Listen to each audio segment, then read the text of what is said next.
Junho Encantado de hoje vamos falar do conto e do filme Cinderela.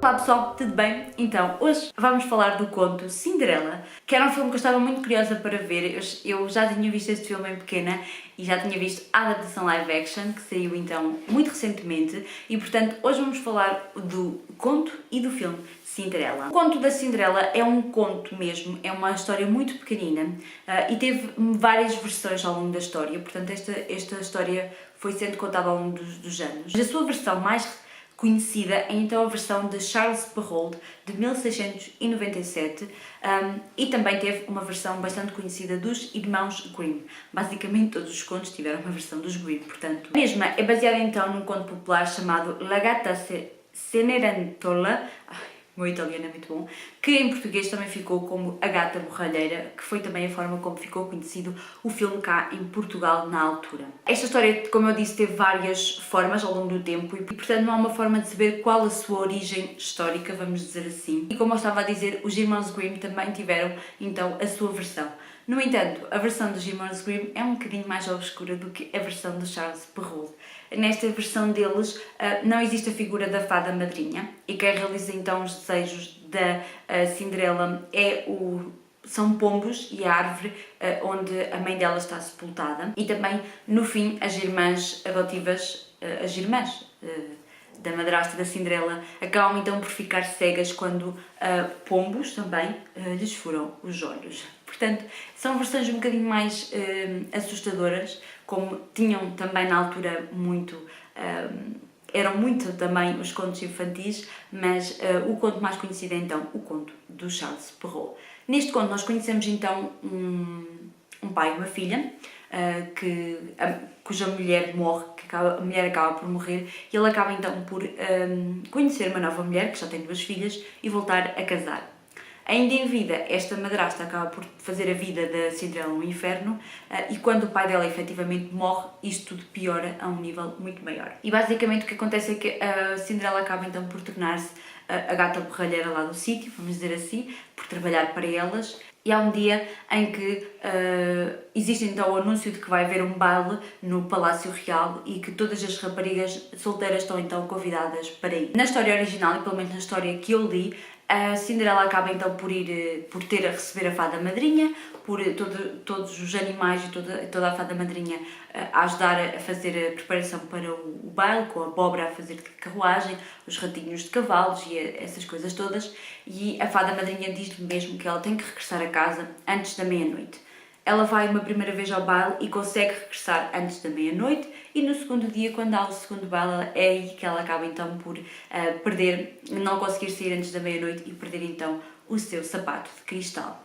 Em ambas as noites, ninguém consegue reconhecer a Cinderela, portanto ela está um bocadinho irreconhecível, e por isso é que ela consegue ir duas vezes ao baile sem ninguém a reconhecer. E é então quando ela deixa o sapatinho de cristal que o príncipe então enceta toda aquela procura ao longo do reino para encontrar então a sua amada e a dona do sapatinho.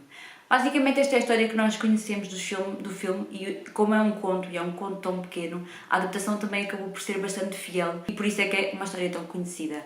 Como é um conto, é uma história bastante pequena. Depois acabei por procurar também outras coisas sobre a história da Cinderela e vi uma coisa que eu achei muito engraçada, que foi o facto de, ao longo dos tempos, muitas pessoas terem olhado para esta história da Cinderela como algo maior e algo mais do que propriamente aquilo que estava lá, como o facto de a Cinderela ser alguém que também quer que haja reconhecimento da sua posição e do seu relevo na sociedade. E isso é muito interessante porque ao longo dos tempos essa também foi sendo a imagem que nos foi sendo passada também no cinema, com muitas raparigas mais pequenas e com menos beleza e com menos poses que também querem ter esse reconhecimento social. Quanto ao filme, o filme é então de 1950, teve 3 realizadores, o Clyde Geromini, o Wilfred Jackson e o Hamilton Cusk, acho que assim que se diz o nome do senhor, que têm como 3 figuras principais o facto de também terem realizado o Peter Pan.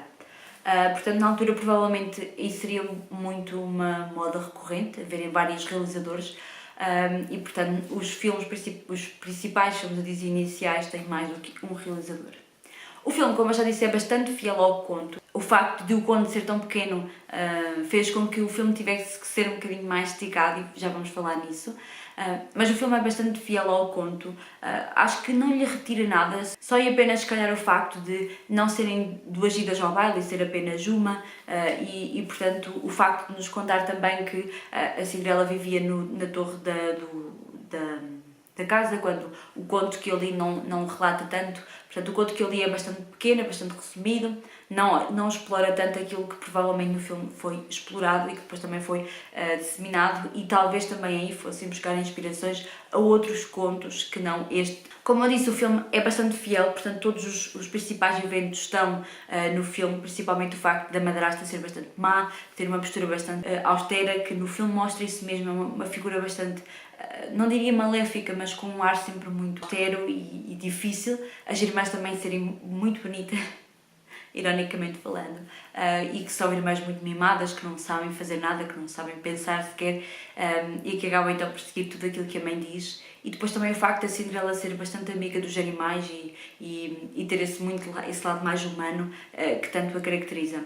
O filme em si é bastante simples, e o que leva o filme a ser um pouquinho maior é o facto de eles colocarem muitos momentos de interação entre os animais, principalmente os ratos com o gato da madrasta, com o cão, entre si. Há muitos momentos, como eu costumo dizer, de encher chouriços, que foram colocados pelos realizadores para o filme ter a duração normal de um filme, porque depois, na sua realidade, o filme ficaria muito pequeno e muito pobre, e portanto esses momentos é que eu não achei assim tanta graça, porque foi simplesmente, como eu digo, para encher chouriços, e portanto estão a perceber, acabaram por não ser assim tão importantes à trama. E sim, eu gostei da história, gosto muito da história, mas confesso que não ficou nem uma história, nem um filme favoritos da Disney, nem dos contos em si. Dizer apenas que o traço deste filme é um traço antigo. Este filme já é de 1950, portanto o traço já é antigo. Não existe muita, vamos dizer assim, muita interação em termos de animação, mas é um filme bonito, as cores do filme são muito bonitas, e eu acho que toda aquela mistura entre magia e toda aquela... a mensagem do passar da fábula e do bonito, acho que ficou bastante bem, e portanto eu também gostei muito dessa parte no filme. Mas posso-vos dizer que a sua adaptação para a live action, que surgiu em 2016, é uma adaptação muito, mas muito boa, muito interessante. Foi uma adaptação que foi melhorada. Em si a história continua a ser a mesma, mas a história está completamente melhorada, uma história muito mais preenchida de acontecimentos e muito mais interessante também de se ver, e portanto aí eu acho que a Disney esteve bastante bem nesta sua adaptação para live action, e eu gostei muito e recomendo muito, mas mesmo muito, que vejam esta adaptação para live action. E é isso, espero que tenham gostado de mais um Junho Encantado. Digam-me nos comentários se vocês já viram a adaptação original e também o live action, digam-me o que é que vocês acham dessas duas adaptações. E é isso, espero que tenham gostado, um grande beijinho e até ao próximo vídeo. Tchau!